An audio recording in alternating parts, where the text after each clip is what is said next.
ಮೂಲದವರಾದ ಶ್ರೀ ಮೋಹನ್ ಕಾತ್ರಿಕಿ ಅವರನ್ನ ಈಗ ನಾನು ಎಲ್ಲ ಕನ್ನಡ ಸಂಘಟನೆ ಪರವಾಗಿ ಸ್ವಾಗತಿಸ್ತಾ ಇದ್ದೇನೆ. ಮೋಹನ್ ಕಾತ್ರಿಕಿ ಅವರು ಅತ್ಯಂತ ಹಿರಿಯ ವಕೀಲರು. 42 ವರ್ಷಗಳಿಂದ ದಿಲ್ಲಿಯಲ್ಲಿ ವಾಸ ಮಾಡಿದವರು. ಅವರಿಗೆ ವಿಶೇಷ ಅಂದರೆ ಕರ್ನಾಟಕದ ನೆಲ ಜಲ ಭಾಷೆಯ ಬಗ್ಗೆ ಅಪಾರ ಅಭಿಮಾನ, ಗೌರವ.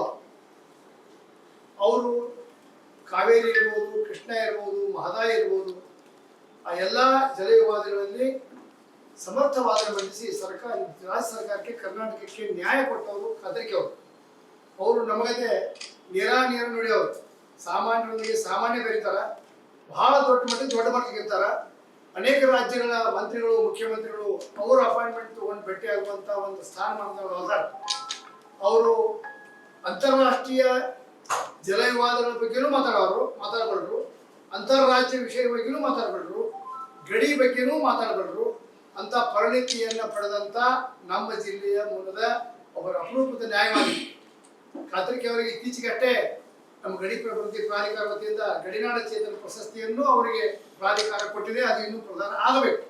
ಈ ಸಂದರ್ಭದಲ್ಲಿ ಅವರಿಗೆ ನಾವು ಮನವಿ ಮಾಡಿದ್ದೀವಿ. ಅನೇಕ ವಿಷಯಗಳದಾವ.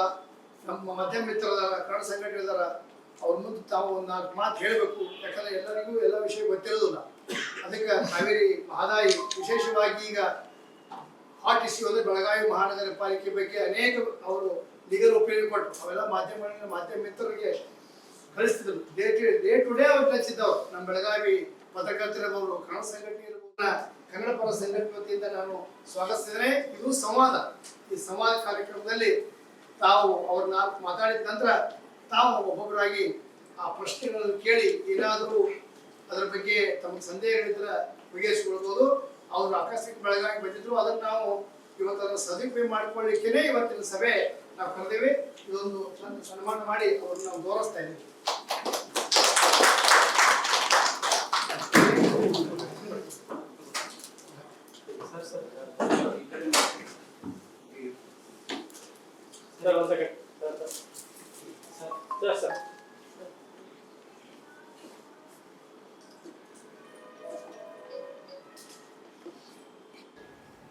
ಸಂವಾದ, ಡಿಸ್ಕಸ್ ಆಗೋದು ಬಹಳ ಮಹತ್ವ.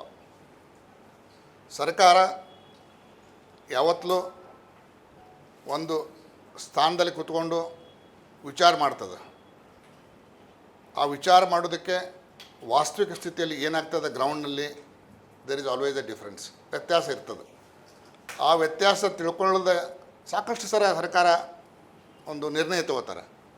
ಸರ್ಕಾರದ ಜೊತೆ ಸರ್ಕಾರದ ವಕೀಲರು ತಗೋತಾರೆ. ಯಾಕಂದ್ರೆ ಅವ್ರು ಸರ್ಕಾರ ಏನು ಹೇಳಿದ್ದು ಅವ್ರು ಕೇಳ್ತಾರೆ. ಹೀಗಾಗಿ ಯಾವತ್ತಲೂ ವಾಸ್ತವಿಕ ಸ್ಥಿತಿ ಏನಿದೆ ಮೇಲೆ ನಾವೊಂದು ಇಮ್ಯಾಜಿನರಿ ಥಿಂಕಿಂಗ್ ಏನಿರ್ತದೆ ಗೌರ್ಮೆಂಟ್ನಲ್ಲಿ ವ್ಯತ್ಯಾಸ ಇರ್ತದೆ. ಆ ವ್ಯತ್ಯಾಸವನ್ನು ತೆಗಿಬೇಕಾದ್ರೆ ಇಂಥ ಒಂದು ಸಭೆ ಅವಶ್ಯಕತೆ ಇದೆ. ಹಿಂದಕ್ಕೆ ಸಾಕಷ್ಟು ಈ ಥರದ ಸಭೆಗಳು ಕಾವೇರಿ ಬೇಸಿನ್ನಲ್ಲಿ ಆಗ್ತಿದ್ದು. ಅವಾಗ ಒಂದು ಭಾಳ ಮಹತ್ವದ ಲೀಡರ್ಸ್ ಇದ್ದರು ಕಾವೇರಿ ಬೇಸಿನಲ್ಲಿ. ನಂಜೇಗೌಡರಿದ್ದರು, ದೇವೇಗೌಡರು ಭಾಳ ಆ್ಯಕ್ಟಿವ್ ಇದ್ದರು, ಮಾದೇಗೌಡರಿದ್ದರು. ಒಂದು ಸಿಚುವೇಶನ್ ಇತ್ತು ಅವಾಗ. ಈ ಟೈಪ್ ಸಂವಾದ ರೈತ ಸಂಘದವರು ಭಾಳ ಜನ ಬರ್ತಿದ್ರು, ಮಾತಾಡ್ತಿದ್ರು, ಡಿಸ್ಕಷನ್ ಹಾಕಿತ್ತು, ಇಂಜಿನಿಯರ್ಸ್ ಬರ್ತಿದ್ರು. ಈಗ ಉತ್ತರ ಕನ್ನಡದಲ್ಲಿ ಮಹದಾಯಿ ವಿಷಯದಲ್ಲಿ ಮಹದಾಯಿ ಜನ ಭಾಳ ಸೂಪರ್ ಆ್ಯಕ್ಟಿವ್ ಅದಾರ, ಸ್ವಲ್ಪ ಹೆಚ್ಚಿಗೆ ಅದಾರ. ಆದರೆ ಬಾರ್ಡ್ರ್ ಇಶ್ಯೂದಲ್ಲಿ ಅಷ್ಟು ಕಾಂಟ್ಯಾಕ್ಟಿನೇ ಇಲ್ಲ. ರಾಜ್ಯ ಸರ್ಕಾರ ಏನು ವಿಚಾರ ಮಾಡ್ತಾರೆ, ಇಲ್ಲಿ ಏನಾಗ್ತದೆ, ಇದ್ರ ಬಗ್ಗೆ ಅಂತರ ಭಾಳ ಐತಿ. ರಾಜ್ಯ ಸರ್ಕಾರ ಒಂದು ಬ್ರಾಡ್ ಫ್ರೇಮ್ವರ್ಕ್ ಮ್ಯಾಗ ವಿಚಾರ ಮಾಡ್ತಾರೆ. ಬೆಳಗಾವಿ ನಾವು ಬಂದುಬಿಟ್ಟತಿ 56ನೇ ವಿಷಯದೊಳಗೆ ನಾವು ತಲೆ ಕೆಡಿಸ್ಕೋಬೇಕಿದ್ರು. ಒಂದು ಯಾವ ಬೇಕಾದ್ರೆ ನಾವು ಕೇಸ್ ಹಾಕಲಿ, ಬೇಕಾದ್ರೆ ಮಾಡಲಿ. ಬೆಳಗಾವಿ ಕಾರ್ಪೊರೇಷನ್ನು ರೆಸೊಲ್ಯೂಷನ್ ಮಾಡ್ತೀವಿ ಅಂತಂದ್ರೆ ಅದಕ್ಕೊಂದು ಏನೋ ಅವರು ಲೀಗಲ್ ಇಂಪಿಡಿಮೆಂಟ್ ಪಾಯಿಂಟ್ ಔಟ್ ಮಾಡ್ತಾರೆ, ಸಬ್ ಜುಡಿಸ್ ಅಂತೇಳಿ. ಈ ಟೈಪ್ ಹೋಗ್ತಾವೆ, ಫಾರ್ಮಲ್ ಆಗಿ ಹೋಗ್ತಾರೆ ಗೌರ್ಮೆಂಟ್. ಬಟ್ ಇವತ್ತೊಂದು ವಾಸ್ತವಿಕ ಸ್ಥಿತಿ ನೋಡಿ, if you have to understand the aspirations of the people, ಇದು ಬಾರ್ಡರ್ ಡಿಸ್ಪ್ಯೂಟ್ ಆಯ್ತು, ವಾಟರ್ ಡಿಸ್ಪ್ಯೂಟ್ ಆಯ್ತು, ಅಷ್ಟು ಈಸಿ ಹ್ಯಾಂಡಲ್ ಮಾಡೋದು ಸರಳ ಅಲ್ಲ. ನಾವು ತಿಳ್ಕೋಬೇಕು ಏನು ಇಲ್ಲಿ ಪರಿಸ್ಥಿತಿ ಐತಿ. ಅದರ ಮುಖಾಂತರ ಕಾನೂನು ಚೌಕಟ್ಟಿನಲ್ಲಿ of course we have to all move. But having regard to the people's aspirations. Belagavi ಸಂಬಂಧಪಟ್ಟಂತೆ ತಮಗೆಲ್ಲರಿಗೂ ಗೊತ್ತು, ನನಗೂ ಹೆಚ್ಚು ಗೊತ್ತು, ಇದು ಕರ್ನಾಟಕದ ಒಂದು ಇಂಟಿಗ್ರಲ್ ಪಾರ್ಟ್, ರೈಟ್? ಇವತ್ತಲ್ಲ, ಇದು 100 ವರ್ಷದಿಂದ ಬಂದಿದ್ದು. 1818ರಲ್ಲಿ ಆಂಗ್ಲೋ ಮರಾಠ ವಾರ ಆಯಿತು. ಆಂಗ್ಲೋ ಮರಾಠ ವಾರ್ನಲ್ಲಿ ಬ್ರಿಟಿಷರು ಗೆದ್ದರು. ಆಮೇಲೆ ಈ ಭಾಗ ಬ್ರಿಟಿಷರ ಭಾಗವಾಯಿತು. ಕೆಲವು ದಿನ ಸದರನ್ ಮರಾಠ ದೋವ್ ಅಂತಿದ್ರು, ಒಂದು ರೀಜನ್ ಮಾಡಿದರು. ಅದು ಮದ್ರಾಸ್ ಗೌರ್ಮೆಂಟಕ್ಕೆ ರಿಪೋರ್ಟ್ ಹಾಕಿತ್ತು. ಕಿತ್ತೂರಿನಲ್ಲಿ ಏನೊಂದು ಇದು ಆಯಿತು, ರಿವೋಲ್ಟು. ಅದಾದಮೇಲೆ ಮದ್ರಾಸ್ ಸರ್ಕಾರಕ್ಕೆ ಬೇಡ, ಇದು ಮುಂಬೈ ಸರ್ಕಾರಕ್ಕೆ ರಿಪೋರ್ಟ್ ಮಾಡ್ಬೇಕಂತೇಳಿ ಮುಂಬೈ ಸರ್ಕಾರಕ್ಕೆ ಈ ಒಂದು ಭಾಗದ ಜವಾಬ್ದಾರಿ ಕೊಟ್ಟರು. ಆಮೇಲೆ ಇಲ್ಲಿ ಈ ಒಂದು ಏರಿಯಾ ಮುಂಬೈ ಕರ್ನಾಟಕ ಮುಂಬೈ ಸರ್ಕಾರದ ಭಾಗವಾಯಿತು. ಇದು 1956ರವರೆಗೆ ನಡೀತು. ಮುಂಬೈ ಸರ್ಕಾರ ಅಥವಾ ಮುಂಬೈ ರಾಜ್ಯ ಅದು ಮಹಾರಾಷ್ಟ್ರದಂತ ಅಲ್ಲ, ಎಲ್ಲರದ್ದು ಇತ್ತು. ಅದರಲ್ಲಿ 1/4 ಕನ್ನಡ ಇತ್ತು, 1/4 ಮರಾಠಿ ಇತ್ತು, 1/4 ಗುಜರಾತಿ ಇತ್ತು, 1/4 ಸಿಂಧ್ ಆಲ್ಸೋ ಇತ್ತು. ಸಿಂಧ್ ಅಂದರೆ ಪಾಕಿಸ್ತಾನದಾಗ ಐತದು, ಅದು ನಮ್ಮ ಮುಂಬೈ ರಾಜ್ಯದಾಗ ಇತ್ತು.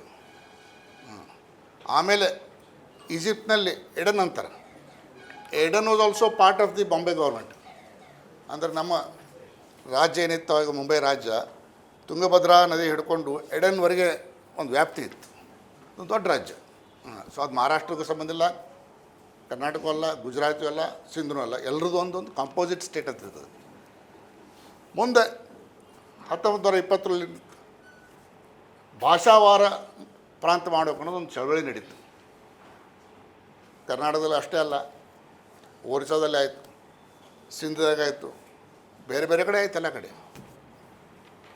ಸೈಮನ್ ಕಮಿಷನ್ ಇದ್ರ ಬಗ್ಗೆ ಭಾಳ ಸ್ಟಡಿ ಮಾಡಿದರು, ನಾನು ಓದಿರ್ತೀವಿ.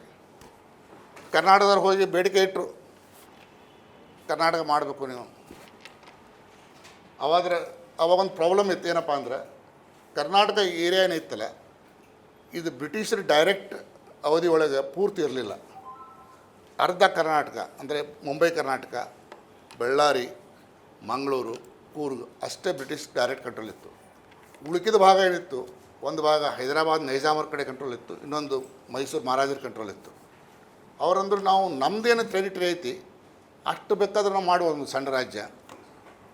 ಮೈಸೂರು ಏನೈತೆ ಅದು ಮಹಾರಾಜರದು, ಇದು ನವಾಬ್ರದ್ದು. ಅವ್ರ ಮೇಲೆ ನಮ್ಮ ಕಂಟ್ರೋಲ್ ಐತಿ, ಬಟ್ ಅದನ್ನು ಸೇರ್ಸೋಕ್ಕೆ ಬರೋಂಗಿಲ್ಲ.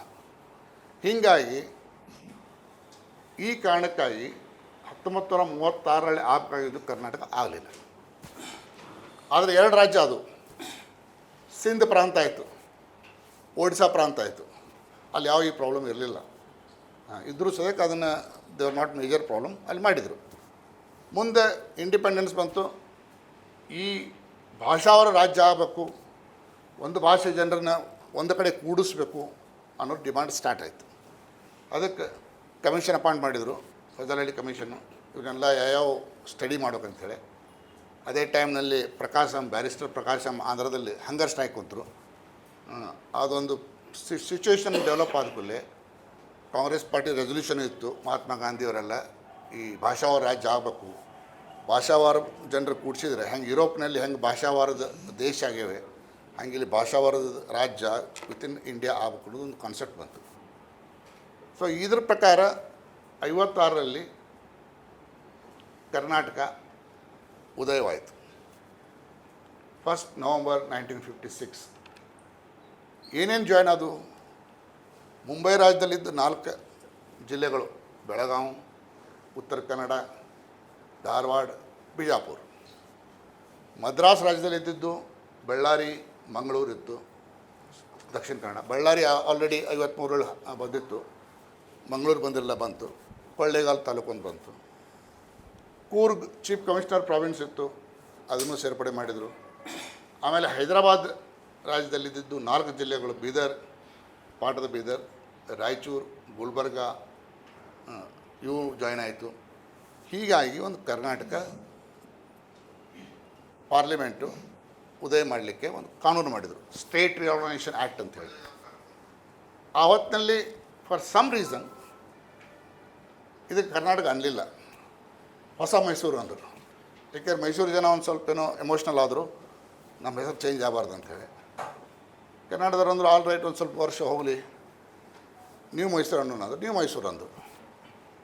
ಈಗ ಪ್ರಶ್ನೆ ಏನಪ್ಪ ಅಂತಂದರೆ, 56ರಲ್ಲಿ ಏನಿದೆ ರಾಜ್ಯ ಮಾಡಿದರು, ಪಾರ್ಲಿಮೆಂಟ್ ಭಾಳ ವಿಚಾರ ಮಾಡಿದರು. ಆ ಹೊತ್ತಿನಲ್ಲಿ ಬೆಳಗಾವಿ ಶಹರ ಹಿಡ್ಕೊಂಡು ಈ 4 ಜಿಲ್ಲೆ ನೀವು ಮೈಸೂರಕ್ಕೆ ಹಂಚಿದರು. ಅಲ್ಲಿಂದ ಟ್ರಾನ್ಸ್ಫರ್ ಆಗಿ ಇಲ್ಲಿ ಕೊಟ್ಟರು. 60 ವರ್ಷ ಆದಮೇಲೆ ಈ ಒಂದು ಸೂಟ್ ಹಾಕಿದರು ಮಹಾರಾಷ್ಟ್ರದವರು. ಅವಾಗೇನು ಹಂಚಿದ್ರಲ್ಲ 56ರಲ್ಲಿ, ಇದು ತಪ್ಪು.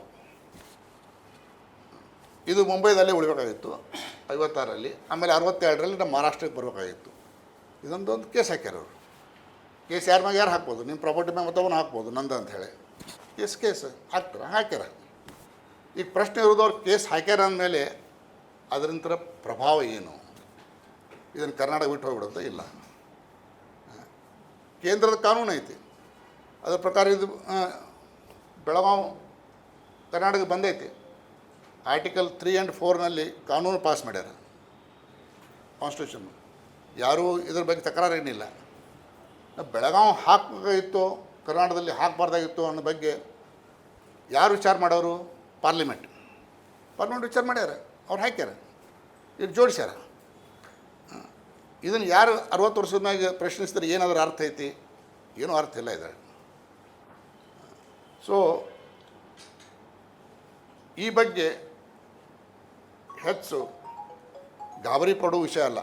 ಆದರೆ ಯಾವುದೇ ಒಂದು ಕೇಸ್ ಕೋರ್ಟ್ನಲ್ಲಿದ್ದರೆ ಅದನ್ನು ನಾವು ಭಾಳ ಕೇರ್ಫುಲ್ಲಾಗಿ ನಡೆಸಬೇಕು. ರಾಜ್ಯ ಸರ್ಕಾರ ನಡೆಸ್ಲಿಕ್ಕತ್ತಾರ, ಆ ಟೀಮ್ನ ಇಲ್ಲ. ಯಾಕಂದರೆ ಕೆಲವು ವಿಷಯದಲ್ಲಿ ಒಳಗಿರೋ ಬದಲಿ ಹೊರಗಿರೋದು ಚಲೋ. ಸೊ ನಾನು ಸಾಕಷ್ಟು ಸಲ ಕೇಳಿದರು, ನಾ ಅದರ ಟೀಮ್ ಜಾಯ್ನ್ ಆಗಲಿಲ್ಲ. ಹೊರಗಿಂತ ನೋಡ್ತೀನಿ. I am from Belgaum, I know. So ಹೊರಗೆ ಇತ್ಕೊಂಡು ನಿಮಗೆಲ್ಲ ಮಾತಾಡೋದ್ರೆ ಇದು much more useful than inside the team ಅಂಥೇಳಿ ನಾನು ಹೊರಗೆ ಉಳಿದೇನೆ. ಸೊ ಏನು ಹೇಳಬೇಕಪ್ಪ ಅಂತಂದರೆ, ಇವತ್ತು ಬೆಳಗಾವಿ ಕರ್ನಾಟಕದಲ್ಲಿ ಅವಿಭಾಜ್ಯ ಅಂತ ಇಂಟಿಗ್ರಲ್ ಪಾರ್ಟ್ ಇದು ಯಾರೂ ಏನು ಮಾಡಲಿಕ್ಕೆ ಶಕ್ತಿಲ್ಲ. ಇದೈತಿ.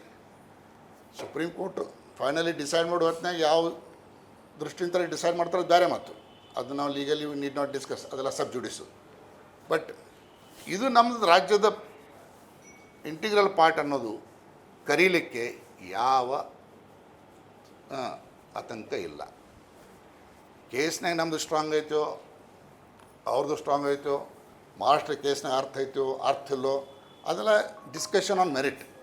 ಅದನ್ನು ಡಿಸ್ಕಸ್ ಮಾಡೋದು ಔಟ್ಸೈಡ್ ದಿ ಕೋರ್ಟು ಉಚಿತವಲ್ಲ. ಬಟ್ ಇದು ನಂದು ಅಂತ ಹೇಳ್ಕೊಳಕ್ಕೆ ಏನು ಪ್ರಾಬ್ಲಮ್ ಐತಿ? ಏನಿಲ್ಲ, ನಮ್ದು ಇದ್ದಿದ್ದು ಖರೇನೆ, ಅದ್ರಾಗ ಏನು ಪ್ರಾಬ್ಲಮ್ ಐತಿ? ಸೊ ಬೆಳಗಾವಿ ಕಾರ್ಪೊರೇಷನ್ ಕೇಳಿದ್ರು, ನನಗೆ ಕಂಗಲಿನ ಕೇಳಿದರು, ಇವರು ಎಲ್ಲರೂ ಕೇಳಿದ್ರಿ ಏನು ಲೀಗಲ್ ಒಪಿನಿಯನ್ಪ. ಅದಕ್ಕೆ ಏನು ಲೀಗಲ್ ಇಂಪ್ಲಿಮೆಂಟ್ ಇಲ್ಲ. Symbolically you are asserting. If symbolically Belgaum Corporation wants to say we are integral part of Karnataka. It is integral part of Karnataka. The corporation is established under the Municipal Corporation of Karnataka of 1976. ಇದನ್ನು ಹೊರಗಿನ corporation ಅಲ್ಲ, ನಮ್ಮದೇ corporation.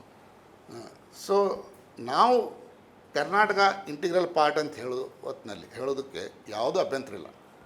ಹೆಚ್ಚಿಗೇನೆ ಹೇಳಿದ್ರಪ್ಪ ಅಂತಂದರೆ ಮಹಾರಾಷ್ಟ್ರ ಕೇಸ್ದಾಗ ಹರ್ತಿಲ್ಲ, ಹಾಗೆ ಹೀಗೆಲ್ಲ ಹೇಳಿದ್ರೆ ಅದ್ರಲ್ಲಿ ಬರೋಂಗಿಲ್ಲ. Without commenting on the merits of the case, if a symbolic declaration is made, in my legal opinion, there is no difficulty, there is no hurdle. It is perfectly within the four corners of law. So, Belagavi corporation ಯಾವುದೇ ಒಂದು ಕಾನೂನು ಅಭ್ಯಂತರ ಆತಂಕ ಅಂತ ತಿಳ್ಕೊಂಡೈತಿ, ಅದನ್ನು ತಿಳ್ಕೊಬಾರ್ದು. ಇನ್ನು ರಾಜಕೀಯವಾಗಿ ಮಾಡಬೇಕೋ ಮಾಡಬಾರ್ದು, ಶಾಂತಿ ದೃಷ್ಟಿಯಿಂದ ನಾವು ಮಾಡಬೇಕೋ ಮಾಡಬಾರ್ದು ಬೇರೆ ಮಾತು. ಅದೆಲ್ಲ ಪೊಲಿಟಿಷಿಯನ್ಸ್ ವಿಚಾರ ಮಾಡ್ತಾರೆ. ಕೆಲವು ವಿಷಯದಾಗ ನಿಮ್ಮ ಹಕ್ಕು ಇರ್ತೈತಿ, ಹಕ್ಕೈತೆ ಅಂದರೆ ಮಾಡ್ಬೇಕಂತ ಅರ್ಥ ಅಲ್ಲ. ಎಲ್ಲ ಬೇರೆ ದೃಷ್ಟಿ ನೋಡ್ತಾರೆ. Having regard to other factors of peace and other things, they may declare, they may not declare, that is left to them. ಅದೆಲ್ಲ ನೀವು ವಿಚಾರ ಮಾಡ್ತೀರಿ, ರಾಜಕಾರಣಿಗಳು ವಿಚಾರ ಮಾಡ್ತಾರೆ, ಅಷ್ಟು ಮಾಡಿ ಅದನ್ನ ನಿರ್ಣಯ ತಗೋತೀರಿ. ಬಟ್ ಕಾನೂನು ದೃಷ್ಟಿಯಿಂದ ಹೇಳೋಕ್ಕಾದ್ರೆ ಯಾವುದೇ ಆತಂಕ ಇಲ್ಲ. ಇಷ್ಟರ ಮಟ್ಟಿಗೆ ನಾನು ಹೇಳಬಲ್ಲೆ. I am sure the government will also agree with this if the government of Karnataka's opinion is sought by the corporation, and they will accordingly go ahead and decide whether ultimately to pass a resolution or not. That again is a political decision. ಅದು ಏನು ಮಾಡಬೇಕು ಮಾಡ್ತಾರೆ. ಇಷ್ಟು ಮಟ್ಟಿಗೆ ಬೆಳಗಾವಿ ಗಡಿ ಸಮಸ್ಯೆ ಬಗ್ಗೆ ಹೇಳ್ತೀನಿ. ಆಮೇಲೆ ಆ್ಯಸ್ ನಾ ಆಲ್ರೆಡಿ ಹೇಳಿದಂಗೆ ಈ ಕೇಸು ಭಾಳ ವಿಚಾರ ಮಾಡಿ ಕೇರ್ಫುಲ್ಲಾಗಿ ನಡೆಸಬೇಕು. ರಾಜ್ಯ ಸರ್ಕಾರ ಮಾಡಾಕತ್ತಾರ ಎಲ್ಲ ಸಾಕಷ್ಟು at the highest level they are bestowing their attention. ಯಾವುದೇ ಒಂದು ಪರಿಸ್ಥಿತಿಯಲ್ಲೂ ನಾವು ಇದ್ರ ಬಗ್ಗೆ ನಿರ್ಲಕ್ಷ್ಯ ಮಾಡಬಾರ್ದು. ರಾಜ್ಯ ಸರ್ಕಾರ ಅಷ್ಟೇ ಅಲ್ಲ, ನೀವು ಸಹ ಇಲ್ಲಿ ಎಷ್ಟು ಪ್ರೆಷರ್ ಮಾಡ್ತೀರಿ ಅಲ್ಲಿ ಎಷ್ಟು ಇಂಪ್ಯಾಕ್ಟ್ ಆಕೈತಿ. ನೀವು ಗಪ್ಕೊಂತಾರೆ, ಅವ್ರು ಗಪ್ಕೊಂಡಿರ್ತಾರೆ. ಅದಕ್ಕೆ ನೀವು ಯಾವತ್ತೂ ಒಂದು ಇಲ್ಲಿ ಪ್ರೆಷರ್ ಇಟ್ಕೊಂಡಿರ್ಬೇಕು. ಒಂದು ಲೆಜಿಟಿಮೇಟ್ ಮೀನ್ಸ್ ಆಗಿ ಇನ್ ನಾನ್ ವೈಲೆಂಟ್ ಮ್ಯಾನರ್, ಯಾವುದೋ ಒಂದು ಹಿಂಸಾಕೃತಿ ಮಾಡದೆ ಇನ್ನು ನಾನ್ ವೈಲೆಂಟ್ ಮ್ಯಾನರ್ ಏನು ಒಂದು ಪ್ರೆಷರ್ ಮಾಡ್ತೀರಿ ಗೌರ್ಮೆಂಟ್ಗೆ, ಅದನ್ನು ಯಾವತ್ತೂ ಮಾಡ್ಕೊತಿರ್ಬೇಕು. ಅದು ಎಷ್ಟು ಮಾಡಿದರೂ ಕಡಿಮೆನೇ ಅದು ಇರಬೇಕು. ಇಲ್ಲಿಯ MLAs ಆಯ್ತು, MPs ಆಯ್ತು, ಮುಖ್ಯಮಂತ್ರಿ ಬಂದಾಗ ಯಾವತ್ತೂ ಹೇಳ್ಕೊತಿರ್ಬೇಕು, ಅವ್ರಿಗೆ ರಿಮೈಂಡ್ ಮಾಡ್ಕೋತಾ ಇರಬೇಕು. ಸೊ ಈ ಒಂದು ಏನು ಮಾಡಿರಿ ನೀವು ಇಲ್ಲಿ ಈ ಸಂಸ್ಥೆ ಸಂಘಟನೆ ಇದು ಮುಂದುವರಿಬೇಕು. ಇದೊಂದು ಶಾಶ್ವತವಾಗಿದ್ದಂಗೆ ಇದು ಕಂಟಿನ್ಯೂ ಆಗಬೇಕು to protect Belagavi. Whether Belagavi is part of the one Karnataka state or two Karnataka state. ಮುಂದೆ ಟೈಮ್ ಬಂದಂಗೆ ಎರಡು ಕರ್ನಾಟಕನೂ ಆಗ್ಬೋದು. ಉತ್ತರ ಕರ್ನಾಟಕ, ದಕ್ಷಿಣ ಕರ್ನಾಟಕ, ಎರಡು ಸಿಸ್ಟರ್ ಸ್ಟೇಟ್ಸ್ ಅಂತಾರೆ. ಒಂದೇ ಭಾಷೆಯಲ್ಲಿ ಎರಡು ಸ್ಟೇಟು ಆಗ್ಬೋದು, ಅದೇನು ತಪ್ಪಿಲ್ಲ. ಈಗ ಆಂಧ್ರ ತೆಲಂಗಾಣ ಆಯಿತು, ಸಿಸ್ಟರ್ ಸ್ಟೇಟ್ಸ್ ಇಲ್ಲಿಯೂ ಆಗ್ಬೋದು. ಯಾಕಂದರೆ ವಿತಿನ್ ದಿಸ್ ರಾಜ್ಯದಲ್ಲಿ ವಿತಿನ್ ದ ಭಾಷೆಯಲ್ಲಿನೂ ಬೇರೆ ಬೇರೆ ಡಿಕ್ಷನ್ ಇರ್ತಾವೆ. ಉತ್ತರ ಕನ್ನಡದ ಕನ್ನಡ ಮಾತಾಡೋದು ಬೇರೆ, ದಕ್ಷಿಣ ಕನ್ನಡದ ಕನ್ನಡ ಮಾತಾಡೋದು ಬೇರೆ. ನಮ್ಗೆ ಅವ್ರು ತಿಳಿದಿಲ್ಲ, ಅವ್ರಿಗೆ ನಮ್ಗೆ ತಿಳಿದಿಲ್ಲ. ಸೊ ಒಂದು ಟೈಮ್ನಲ್ಲಿ ಮುಂದೆ ಸಣ್ಣ ರಾಜ್ಯ ಆಗ್ಬೇಕಂಥೇಳಿ ಏನಾದರೂ ಲಿಂಗ್ವಿಸ್ಟಿಕಲಿ ಸ್ಮಾಲ್ ಸ್ಟೇಟ್ ಮಾಡಿದರೆ ಮಾಡ್ಬೋದು, ಅದೇನು ತಪ್ಪೇನಿಲ್ಲ. ಬಟ್ ಏನೇ ಆದರೂ ಬೆಳಗಾವಿ ಕರ್ನಾಟಕದಲ್ಲಿ ಉಳಿಬೇಕು, ಉಳಿತದೆ ಅನ್ನೋದು ನಮ್ಮದೆಲ್ಲ ವಿಶ್ವಾಸ. ಯಾಕೆಂದರೆ ಇದು ಹಿಸ್ಟಾರಿಕಲಿ ಕನ್ನಡಿಗರದು, ಕನ್ನಡ ರಾಜ್ಯ, ಕನ್ನಡ ನೆಲ. ಇನ್ನು ಮುಂದೂ ಅದೇ ರೀತಿ ಇದು ಕಂಟಿನ್ಯೂ ಆಗ್ತದೆ.